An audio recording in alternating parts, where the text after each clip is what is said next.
Oke, bismillahirrahmanirrahim. Nah, selamat datang kembali Sobat Teras di channel Teras Nahu. Semoga yang menonton video ini selalu dalam keadaan sehat walafiat dan dimudahkan segala urusan-urusannya. Amin. Oke, di video kemarin kita udah kenalan sama Nahu, ya, sama ilmu Nahu, ya, pengertiannya, asal mulanya, segala macam. Nah, sekarang kita masuk ke awal materi dari ilmu Nahu, yaitu al-kalam. Ini materi dasar, ya. Jadi mau nanti kita baca kitab Nahwu yang dari level bawah sampai level atas itu nggak jauh akan ketemu namanya al-kalam. Oke, jadi saya minta kepada teman-teman semuanya untuk nanti sangat diperhatikan, ya, sangat diteliti, karena ini benar-benar ya suatu yang dasar dari ilmu Nahwu. Biar nanti dasarnya kuat, ya kedepannya juga enak kita belajar ilmu Nahwu. Oke, nanti apa itu al-kalam, apa saja syarat-syaratnya kita akan bahas ya di video. Siapin otak kalian, siapin hati kalian, let's go kita bahas. Nah, kita masuk ke pembahasan. Sebelum kita masuk al-kalam, ada beberapa maklumat gitu ya yang perlu diketahui biar nanti belajar bab kalamnya itu enak. Dalam bahasa Indonesia, kalau ada kata misalnya Zaid, ya ada Zaid di sini, ada nama Zaid, itu disebut satu kata. Zaid disebut dengan kata. Kalau kita tambahin katanya jadi dua kata, ada Zaid, ada tidur, ya Zaid tidur. Ada berapa kata di sini? Ada dua, ya kata dan kata. Dalam bahasa Indonesia, kata plus kata, ya sama dengan kalimat. Jadi kata plus kata sama dengan kalimat. Ini di dalam bahasa Indonesia, istilah dalam bahasa Indonesia. Kalau di dalam bahasa Arab, ya Zaid disebut dengan satu kalimat. Ya. Jadi satu kata dalam bahasa Indonesia ialah kalimat dalam bahasa Arab. Berarti nanti ketika kita menemukan istilah kalimat di dalam bahasa Arab, jangan kita anggap kalimat di dalam bahasa Indonesia, yang mana ialah gabungan dari kata plus kata. Ya. Jadi kalimat dalam bahasa Arab ialah satu kata dalam bahasa Indonesia. Berarti kalau kalimat ditambah kalimat apa? Zaidun naimun. Ya, Zaid tidur. Ini kalimat. Zaid kalimat, naimun juga kalimat. Ada dua kalimat di sini. Kalimat ditambah kalimat sama dengan jumlah atau tarkib. Disebut dengan jumlah atau tarkib. Nah, oke, jadi itu istilah yang harus kita perhatikan ya sebelum kita pelajari lebih lanjut dalam ilmu Nahwu. Ya, perbedaan kalimat dalam bahasa Arab dan kalimat dalam bahasa Indonesia. Ya. Kita masuk pengertian dari al-kalam. Apa itu al-kalam? Al-kalam ialah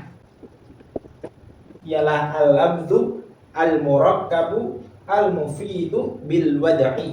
Ya, al-kalam ialah al-lafdhu al-murakkabul mufidu bil wad'i. Apa itu al-lafdhu? Apa itu al-murakkabu? Apa itu al-mufidu? Apa itu bil wad'i? Satu-satu kita bahas. Pertama kita bahas al-lafdhu dulu. Ya. Al-lafdhu ialah sautun mustamilun ala ba'dil hurufil hijaiyati, yang artinya sautun ialah sebuah suara, mustamilun yang mencakup atau yang di dalamnya memiliki, ala ba'dil hurufil hijaiyah, atas sebagian huruf-huruf hijaiyah. Yang mana huruf hijaiyah itu dari alif sampai ya. Contohnya Zaidun. Kalimat Zaidun, kalau kita ucapkan Zaidun, maka ia disebut dengan lafdhu ya atau lafaz. Kenapa bisa disebut dengan lafaz? Karena Zaidun ya, pertama sautun ya, sebuah suara. Tadi tulisan Z di sini kita baca ya, suara. Kedua, mustamilun ala ba'dil hurufil hijaiyah. Dia mencakup, dia memiliki, dia mengandung atas sebagian huruf-huruf hijaiyah. Jadi sebagian nih, nggak usah semuanya. Kalau semuanya banyak banget. Jadi sebagian. Nah, di sini di kalimat Zaidun ada huruf Zai, ya, ada huruf ya dan ada huruf dal, yang mana Zai, ya dan dal merupakan bagian dari huruf-huruf hijaiyah. Karena Zaidun di sini memenuhi kriteria ini, maka Zaidun disebut dengan lafaz. Apa yang bukan lafaz? Misalnya ini Zaidun, ya, kalimat Zaidun cuman saya tulis. Kalau saya tulis, ya, disebut lafaz sama apa enggak? Enggak disebut dengan lafaz. Karena kenapa enggak disebut dengan lafaz? Karena walaupun Zaidun di sini saya tulis dengan menggunakan huruf hijaiyah, dia mengandung huruf hijaiyah, tapi saya tidak mengucapkannya. Karena syaratnya pertama sautun, dia harus bersuara. Atau sebaliknya, saya nulis pakai bahasa Indonesia. Ya, Zaid. Saya ucapin Zaid. Ya, disebut lafaz apa enggak? Enggak juga. Karena apa? Walaupun saya suarakan atau saya omongin, tapi dia tidak mengandung, ya, huruf hijaiyah. Di sini huruf abjad, huruf bahasa Indonesia. Jadi yang perlu diperhatikan dua ini. Pertama, dia harus bersuara. Yang kedua, dia mengandung, ya, sebagian huruf-huruf hijaiyah. Itu al-labdhu. Yang kedua, al-murakkab.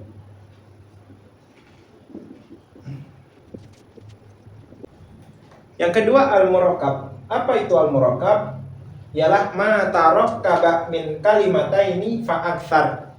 Apa-apa, ya, ma apa-apa tarakkaba yang tersusun min kalimataini dari dua kalimat fa aktsar atau lebih. Contohnya Zaidun naimun. Zaidun satu kalimat, ada naimun, ya, jadi dua kali kalimat. Karena di sini Zaidun naimun terdiri dari dua kalimat, maka Zaidun naimun disebut dengan al-murakkab. Kenapa bisa disebut? Karena dia tersusun dari dua kali kalimat. Seandainya dia tersusun dari tiga gimana? Boleh, karena di sini disebut apalagi fa aktsar, ya, atau lebih. Kalau 4, apalagi tambah boleh. 7, 8, 10, 11, 20, ya, juga boleh disebut dengan murakkab. Yang nggak boleh yang mana? Kalau cuma tersusun dari satu, ya, hanya satu kali kalimat. Contoh di sini cuma Zaidun doang. Nah, Zaidun disebut murakkab apa enggak? Enggak, karena cuma terdiri dari satu kali kalimat.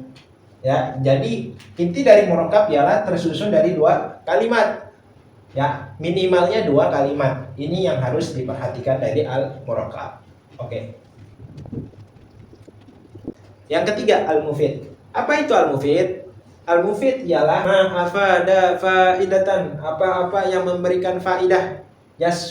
Sunus sukutu, yang membuat diam, minal mutakallimi, dari si pembicara, wasami'i alaiha, dan si pendengar faidah tersebut atau kabar tersebut. Maaf. Contoh nama Zaidun. Nama Zaidun artinya Zaid tidur. Kalau saya bilang, ya, saya si pembicara, contoh nih. Saya bilang ke kalian, Zaid tidur. Nah, kalian paham apa enggak? Paham dong, karena saya memberikan kabar bahwa si Zaid tidur. Maksud dari yahsunus sukut, membuat diam, ya, diam dengan arti lain, paham, ya, nggak perlu nanya lagi, nggak perlu ada tambahan lagi. Jadi ketika saya ngomong nama Zaidun, ya, si pembicara, ya, saya itu paham, dan kalian yang mendengarkan itu juga paham. Jadi sama-sama paham. Itu al-mufid. Jadi yang bukan al-mufid apa? Seandainya ditambahin in di sini. Innama Zaidun. Innama Zaidun artinya jikalau, ya, kalau Zaid tidur. Nah, kalau jumlahnya begini itu bikin orang bingung karena masih menggantung. Contoh, saya bilang ke kalian, saya tanya ke kalian, innama Zaidun. Kalau Zaid tidur, pasti kalian bertanya-tanya, ya, kalau Zaid tidur kenapa? Gitu. Masih menggantung. Perlu ada jawabannya. Ya, maka di innama Zaidun jumlah ini tidak mufid, ya, bukan mufid. Tapi kalau kita tambahin jawabannya innama Zaidun, kita tambahin jumlahnya innama Zaidun nama Aliyun. Kalau Zaid tidur, si Ali juga tidur. Nah, ini baru mufid karena di sini ada jawabannya, nggak menggantung lagi. Kalau si Zaid tidur, Ya, kenapa kalau si Zaid tidur, si Ali juga ikut tidur. Ya, itu adalah al-mufid.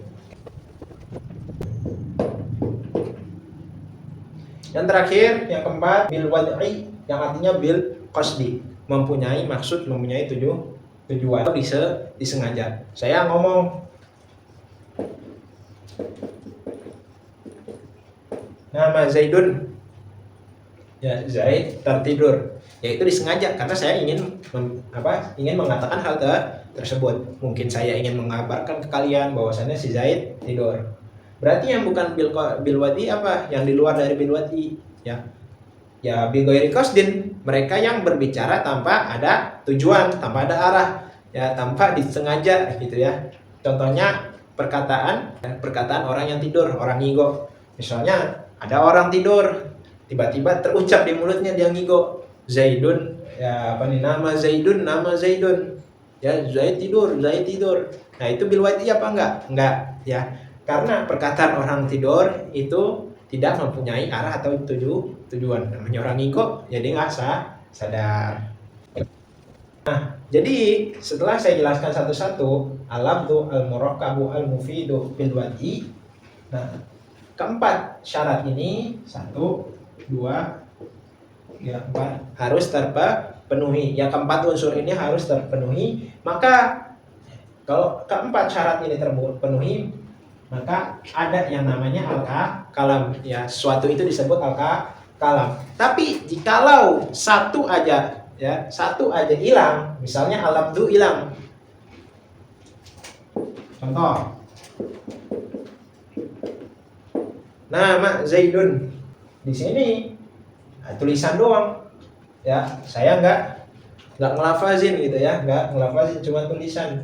Murakkab iya, mufid iya, ya bil wadi tapi juga enggak ya, soalnya saya nggak ngucapin, ya berarti dua ini hilang, ya maka tidak disebut dengan kalam. Pokoknya yang dibilang al-kalam itu 4 unsur ini terpenuhi. Kalau satu aja hilang, ingat satu aja hilang, maka selesai, nggak ada lagi yang namanya kalam. Oke, sobat teras, gimana penjelasannya? Ya, semoga pada paham semuanya ya. Jadi bagi yang belum paham bisa diulang videonya, diperhatikan, atau boleh bertanya lewat kolom komentar atau DM kita di Instagram. Ya, semoga bermanfaat. Ya, see you on the next video. Bye bye.